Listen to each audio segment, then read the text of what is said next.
Hello, my name is Andrea Magana, and I was assigned the social judgment theory.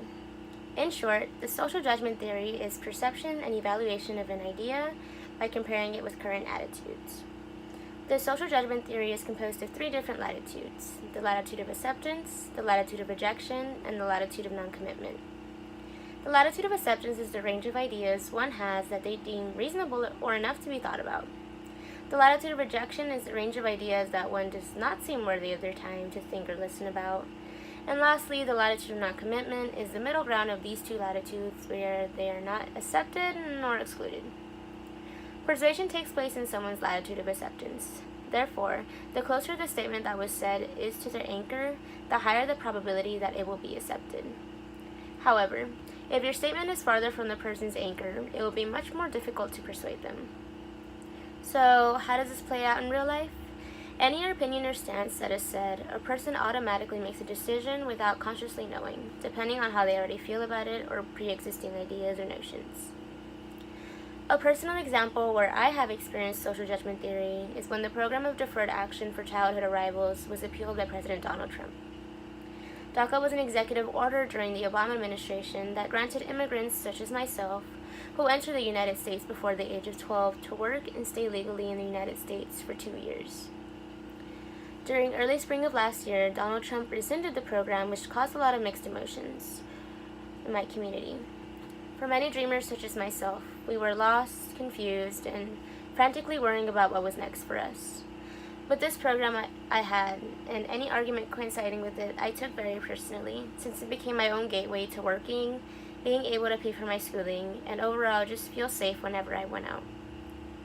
Now that I have discussed my own personal example, I will now make inferences on why I acted this way. This issue is very highly ego-involved for me, meaning that this current issue was something that defined who I was, literally. I was subconsciously defending it just as someone who defends gun issues. Therefore, people who did not believe this program was constitutional that tried to change my mind was very difficult to do. I had a wide latitude of rejection and a non-existent latitude of non-commitment. Only people who agreed with my stance was people that I wanted to be around.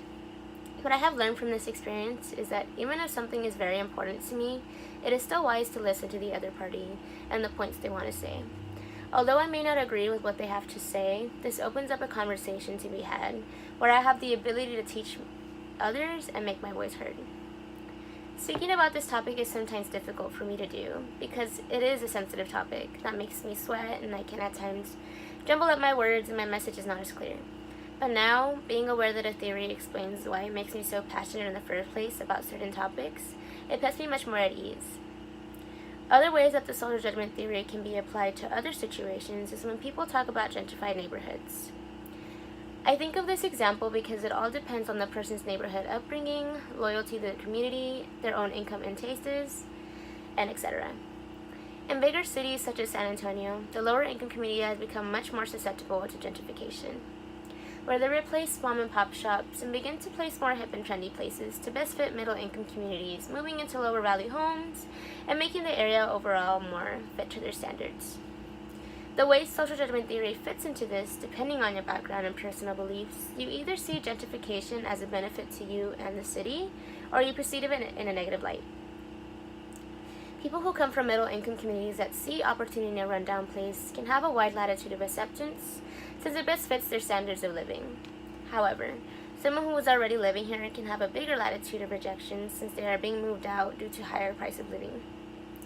And lastly, someone who doesn't necessarily have an opinion on gentrification because it does not affect them can have a wide latitude of non-commitment, since it doesn't affect their ego at all or at their way of living. As they say, out of sight, out of mind.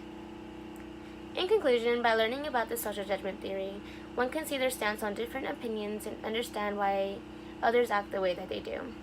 Through this, we can learn to set aside our differences, and instead of zoning out when people talk about what we do not necessarily agree with, we can open a civil conversation between two people.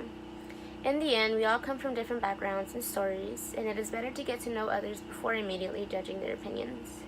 Good judgment comes from experience. Don't judge someone just because they have different ideas or morals from you. And that's what I learned from the social judgment theory, and I hope that you learn too.